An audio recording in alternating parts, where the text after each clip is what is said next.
Bismillahirrahmanirrahim. Bonjour, on va traiter aujourd'hui le cours des squelettes carbonés des molécules organiques. Un cours dans la partie de la chimie organique. Donc on va commencer par les chaînes carbonées et groupes caractéristiques. Donc on appelle chaînes carbonées ou squelettes carbonés des molécules organiques l'enchaînement d'atomes de carbone constituant une molécule organique. Par exemple, ici, une molécule organique est constituée d'un enchaînement d'atomes de carbone qu'on va l'appeler un squelette carboné.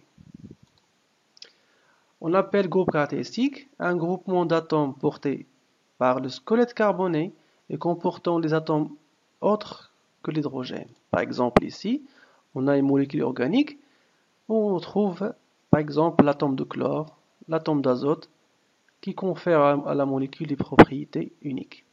Dans ce cas, on va appeler ces deux groupements des groupes caractéristiques. De même ici, dans cette molécule, on a l'oxygène qui constitue le groupement caractéristique. Donc un groupe caractéristique est un groupe d'atomes qui donne des propriétés spécifiques aux molécules qui le possèdent. Il existe plusieurs types de chaînes carbonées. On va commencer par exemple par les classer selon des chaînes carbonées saturées et insaturées. Donc lorsque les atomes de carbone ne forment que des liaisons simples entre eux, la chaîne est dite saturée, comme dans ce cas. Vous voyez bien, il y a seulement des liaisons simples entre les atomes de carbone. Elle est dite insaturée lorsqu'au moins deux atomes de carbone voisins sont liés par une double ou une triple liaison. Comme le cas de cette molécule, on a une double liaison entre le deuxième et le troisième carbone. Donc cette chaîne, elle est insaturée. Donc deux types, saturés et insaturés. On peut également les classer selon leur forme linéaire, ramifiée ou bien cyclique. Donc la chaîne carbonée est dite linéaire lorsque chaque atome de carbone n'est lié qu'à deux autres atomes de carbone au plus. Comme le cas de pentane ici. Vous voyez bien, cette molécule possède une structure qui est dite linéaire. Chaque atome de carbone est lié au moins à deux autres atomes de carbone. Pardon, au plus, pas au moins. Donc, il est dit ramifié lorsqu'un ou des atomes de carbone sont liés à plus de deux autres atomes de carbone. Ici, vous voyez bien une chaîne qui porte des ramifications. Le CH3 ici, ce sont des ramifications qu'on va les appeler des groupes alkyles. Après, la chaîne est dite cyclique lorsque tous ces atomes de carbone sont liés à deux autres atomes de carbone au moins. Comme le cycle pentane ici, vous voyez bien, c'est un cycle fermé. Aussi bien, on peut avoir des cycles qui sont ramifiés ou pas. Maintenant, comment on va représenter les molécules organiques? On peut les représenter par plusieurs formules. On va commencer par la formule brute. Donc cette formule, elle permet de nous renseigner sur la nature et le nombre des différents atomes constituant la molécule organique. Elle permet aussi le calcul de la masse molaire. Exemple, la formule brute du butane, SC4H10. La deuxième formule qu'on va voir, c'est la formule développée plane. Dans cette formule, on montre l'enchaînement des atomes dans la molécule et la nature des liaisons qui les unissent. On va reprendre le même exemple du butane. Vous voyez bien, c'est un modèle qui est éclaté. On voit très bien tous les liaisons et tous les atomes qui forment la molécule. Troisième type de formule, c'est la formule semi-développée. Donc, il dérive de la formule développée en supprimant la liaison CH tout simplement parce que l'hydrogène ne forme qu'une seule liaison. Donc, ce n'est pas la peine de la dessiner à chaque fois. Dans ce cas, la formule semi-développée du butane devient de cette forme. Donc, CH3, CH2, CH2, CH3. Maintenant, on va entamer ce qu'on appelle l'écriture topologique. Dans cette écriture topologique, la chaîne carbonée est représentée sous forme d'une ligne brisée, ou bien en zigzag, portant éventuellement des ramifications. Donc chaque segment, l'extrémité de chaque segment, il contient un carbone. Ici, on a un carbone, un carbone, un carbone, un carbone. Donc 4 carbones. On a ces traits qui montrent le type de liaison. Ce sont des liaisons simples, ne sont pas de liaisons multiples. Et on ne montre pas l'hydrogène. Donc les atomes de carbone et les atomes d'hydrogène qui leur sont liés ne sont pas indiqués dans cette représentation.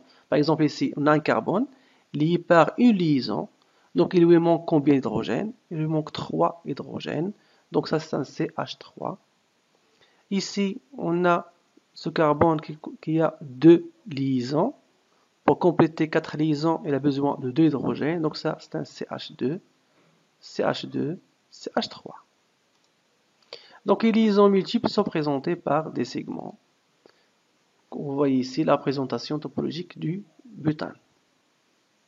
Donc c'est plus simple d'écrire les molécules organiques avec l'écriture topologique parce que dans ce cas on gagne du temps, surtout lorsqu'on a une molécule qui est volumineuse, qui contient beaucoup plus de carbone.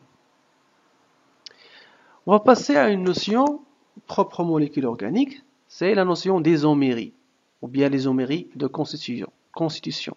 L'année dernière, vous avez vu la première définition de l'isomérie comme étant l'isomérie, c'est lorsque on a une formule brute qui engendre plusieurs formules développées.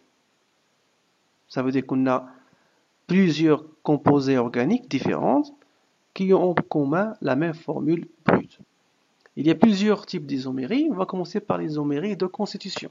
Donc, par définition, deux composés sont isomères lorsqu'ils ont la même formule brute, mais des formules développées différentes. Ils ont des propriétés physiques différentes, bien sûr, et des propriétés chimiques très voisines dans plusieurs cas. On va commencer par l'isomère de chaîne.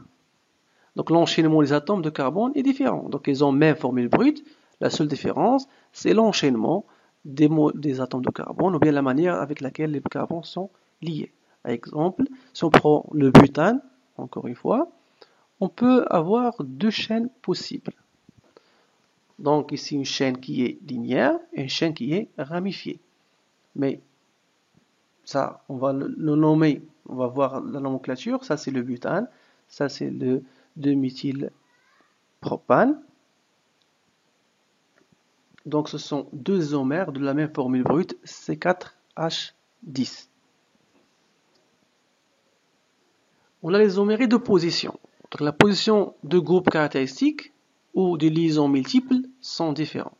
Donc on a besoin, pour avoir ce type d'isomérie, on ne va pas l'avoir dans les alcanes, mais seulement dans les alcènes ou bien dans les groupes des familles organiques. Par exemple, pour le C4H8, on a ici la même chaîne ouverte, mais la position de la double liaison est différente. Donc, ils sont deux isomères différents. Ça, c'est le but 1N, ça, c'est le but 2N. Pour la nomenclature, on va la voir dans un autre vidéo, Inch'Allah. Le deuxième exemple, c'est un exemple d'une molécule qui contient un groupe fonctionnel, OH, un alcool. Vous voyez bien la même chaîne carbonée qui contient 4 carbones, mais la position du groupement hydroxyle, ici c'est sur le carbone 2, ici c'est sur le carbone numéro 1. Donc, ici on voit bien de quoi s'agit-il lorsqu'on parle d'isomérie de position. On a l'isomérie de fonction. Dans ce cas, la nature du groupe caractéristique est différente. On a la même formule brute, même enchaînement de carbone, mais la fonction ici, on va voir après que cette fonction, on va la nommer fonction cétone, S-fonction, fonction aldéhyde, qui sont deux fonctions différentes, mais même formule brute. Donc c'est une isomérie de fonction. Maintenant, comment on peut avoir ce grand nombre de composés d'hydrocarbures? on a ce qu'on appelle la distillation fractionnée. Lorsqu'on fait bouillir un mélange de liquide, le liquide qui a la température d'ébullition le plus bas, c'est le premier qui entre en ébullition. Ça, c'est le principe de fonctionnement de la distillation fractionnée en général. Si on distille le pétrole brut, par exemple, on peut isoler plusieurs fractions qui contiennent, par exemple, le gaz naturel, l'essence, kérosène, diesel, huile de chauffage, huile de graissage, paraffine. Si on peut isoler les différentes constituants du pétrole, que vous voyez bien ici.